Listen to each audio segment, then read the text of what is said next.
अभी मैं आपको बताऊंगा कि हम वायर के साथ MC4 कनेक्टर को टाइटली कैसे कनेक्ट कर सकते हैं ताकि हमारा जो कनेक्शन है वो लूज़ ना हो। हमारे पास जो MC4 कनेक्टर है वो उसमें होते हैं एक फीमेल कनेक्टर और एक मेल कनेक्टर, और उसी के लिए हमारे पास ये जो स्टील के थिम्बल्स हैं, थिम्बल्स हम इसे कह सकते हैं, वो एक एक छोटा होता है और एक बड़ा थिम्बल होता है। जो हमारे पास बड़ा थिम्बल है वो हम लगाते हैं मेल कनेक्टर के साथ, और जो हमारे पास छोटा थिम्बल है वो हम लगाते हैं फीमेल कनेक्टर के साथ। अब हम इसको वायर के साथ कैसे कनेक्ट करते हैं, सबसे पहले हम वायर को थोड़ा सा छीलते हैं कनेक्टर के साइज़ के मुताबिक।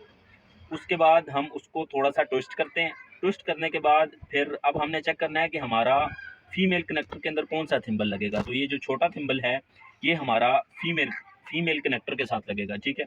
अब हम इस कनेक्टर को इस वायर के साथ अटैच करेंगे, और उसके बाद अगर आपके पास कोई प्लास है तो उसके साथ सबसे पहले इसको थोड़ा सा टाइट कर लें।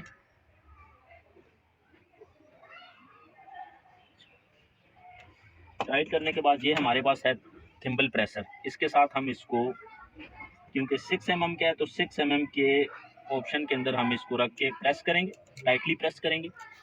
और जब अपने इसके साथ MC4 कनेक्टर को इस थिम्बल के साथ कनेक्ट करना है तो जब इसको प्रेस करेंगे तो जब तक आपको टिक की आवाज़ नहीं आएगी तब तक आपने इसको प्रेस करना है, तब ये अच्छा टाइट होगा। तो उसके बाद आपने कैप को जो है ना क्लोज कर देना। अब ये हमारा MC4 कनेक्टर वायर के साथ कनेक्ट हो चुका है।